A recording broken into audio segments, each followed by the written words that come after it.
ఆంధ్రాకి అన్నం తినే నేతలు కావాలను, ఆంధ్ర పట్ల విశ్వాసం ఉన్న నేతలు కావాలని బోర్డు పెట్టలేము. అందరూ గొప్పోళ్ళే. చంద్రబాబు నాయుడు గొప్పోడే, పవన్ కళ్యాణ్ గొప్పోడే, జగన్మోహన్ రెడ్డి గొప్పోడే, రామకృష్ణ గొప్పోడే, అట్లాగే శ్రీనివాసులు గొప్పోడే, షర్మిలక్క గొప్పదే.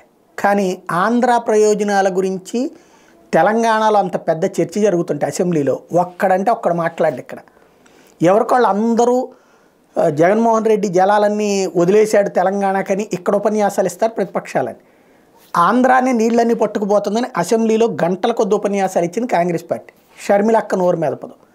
రెండవది, అసలు జల ప్రాజెక్టులు చేయడం చేత కాలేదంటూ ఓ పక్కన పవన్ కళ్యాణ్, రెండో పక్కన చంద్రబాబు మాట్లాడుకుంటూ వచ్చారు. సీన్ కట్ చేస్తే అక్కడ ఏం జరుగుతుంది? జల ప్రాజెక్టులు అన్నటువంటిది పర్ఫెక్ట్గా షేప్ చేసుకుంటూ వస్తున్నాడు. రాయలసీమ ఎత్తిపోతల పథకం కావచ్చు, పోతిరెడ్డిపాడు కావచ్చు, ఇవన్నీ జగన్మోహన్ రెడ్డి అన్నటువంటి విషయం బయటపడింది. అయితే జగన్ ఏం మాట్లాడడానికి వీలేదు, ముఖ్యమంత్రి హోదాలో ఉన్నాడు. కానీ ప్రతిపక్షాలు మాట్లాడాలి కదా.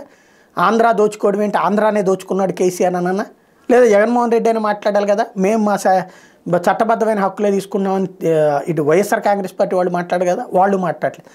ఆంధ్ర దోచుకుపోతుంది, ఆంధ్ర దోచుకుపోతుందని చెప్పి ప్రెస్ మీటింగుల్లో అసెంబ్లీ సాక్షిగా జరుగుతుంటే ఒక్కడు నోరు మెదపలేకపోవడం, ఆంధ్రుల ఆత్మగౌరవాన్ని నాడు కించపరిచారు. వీళ్ళందరూ కలిసి మనకు సంబంధం లేకుండా మన పేరుతో తీసుకెళ్లి రాష్ట్ర విభజన చేసేశారు. ఏ హామీ లేకుండానే అడ్డకోలు విభజన చేస్తుంటే జెండాలు ఉచ్చుకు తిరిగారు. ఆ రోజు నుండి ఈ రోజు దాకా మోసం కొనసాగుతోంది. కేవలం మన నాయకుల మీద ఉన్న గుడ్డి ప్రేమతో వీళ్ళేదో మగాళ్ళు అనుకుంటున్నాం. మన దగ్గర మగాళ్ళైనా ఆడవాళ్ళైనా నాయకులుగా ఉండే రోజులు వస్తే బాగుంటుందేమో.